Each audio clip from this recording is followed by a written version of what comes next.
America is quietly pulling back its forward-deployed assets from multiple Middle Eastern bases as Iranian threats and retaliatory strikes intensify across the region.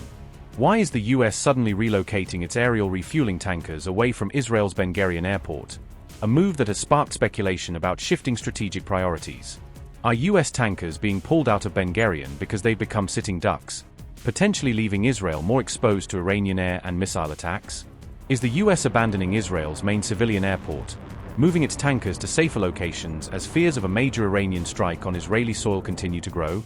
This comes as reports surface that the US has rapidly emptied key forward bases like Al-Udeid in Qatar and Al-Dhafra in the UAE, apparently overnight. Fresh satellite imagery appears to show American aircraft and equipment vanishing from these installations, fueling claims that the US is running from Iran rather than standing its ground. The US Air Force has begun relocating its aerial refueling aircraft from Israel's Ben Gurion Airport, a move driven by growing security concerns and operational pressures at one of the region's busiest civilian hubs. This decision comes as Israel gears up for one of the heaviest travel months since October 7th, with airports bracing for unprecedented passenger volumes and tight scheduling. Israeli Transportation Minister Miri Regev has personally urged US officials to clear the aircraft from Ben Gurion, citing the need to protect civilian flight operations during the peak summer season. More than 2.6 million passengers are expected to pass through Ben Gurion in August alone, making it one of the most critical months for Israel's civil aviation since the outbreak of the war. On the busiest days, around 100,000 passengers are forecast to use the airport every 24 hours, stretching terminals, runways, and ground operations to their limits.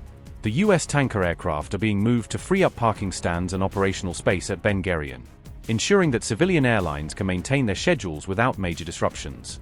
The report did not reveal exactly how many US aircraft were relocated or where they were sent, with some possibly shifting to Israeli Air Force bases or other regional facilities. This relocation unfolds amid ongoing security developments, as Israel balances heavy airport traffic with the need to support allied military operations in the region. Meanwhile, satellite imagery suggests that US aircraft and assets have been largely removed from two major Gulf bases, signaling a broader reshuffling of American forces in the Middle East.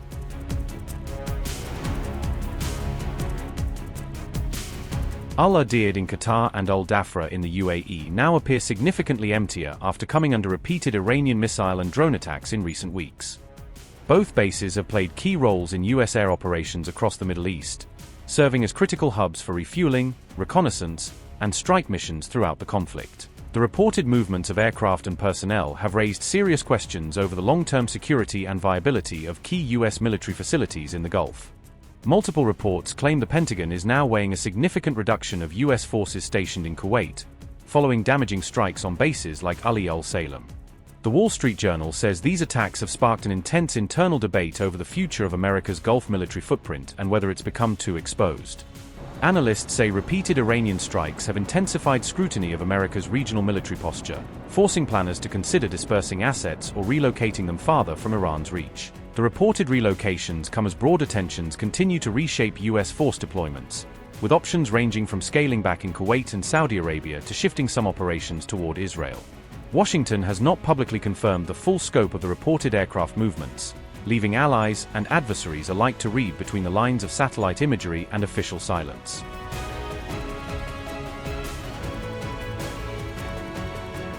Saudi Arabia is reportedly expecting imminent attacks from both its northern and southern borders, according to a Reuters report citing regional security assessments.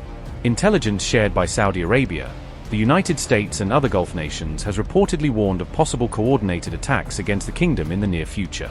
The reported attacks could be carried out by Yemen's Houthis and Iraqi militias believed to be backed by Iran's Islamic Revolutionary Guard Corps, according to officials. A Saudi official said potential targets could include civilian infrastructure such as energy facilities, commercial ports and major airports across the kingdom. Riyadh's decade-long conflict with the Houthis has increasingly become intertwined with the broader regional confrontation involving Iran and its allied groups. Houthi operations in the Red Sea have already disrupted shipping and affected Saudi oil export routes, adding to growing regional security concerns. Despite the security threats, a Saudi official said Riyadh continues to support de-escalation efforts and remains committed to pursuing a negotiated settlement with Iran. The official also said ongoing mediation efforts between Riyadh and Tehran appear to be moving in the right direction despite persistent regional tensions. Saudi Arabia believes the planned attacks could be intended to derail the diplomatic process and undermine efforts to reduce tensions across the region. Riyadh is now moving to strengthen defense and security cooperation with key regional partners as concerns over future attacks continue to grow.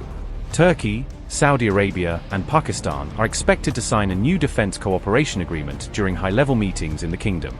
Pakistan's Prime Minister, Shahbaz Sharif, arrived in Saudi Arabia on August 6 ahead of the anticipated trilateral security discussions. Turkish President Recep Tayyip Erdogan is expected to arrive in Saudi Arabia on August 7 to participate in the strategic defense talks. Meanwhile, a Saudi official said military and security cooperation with the United States remains very high across all levels despite regional challenges. The official added that Riyadh is fully prepared to take all necessary measures to respond decisively to any future aggression against the kingdom.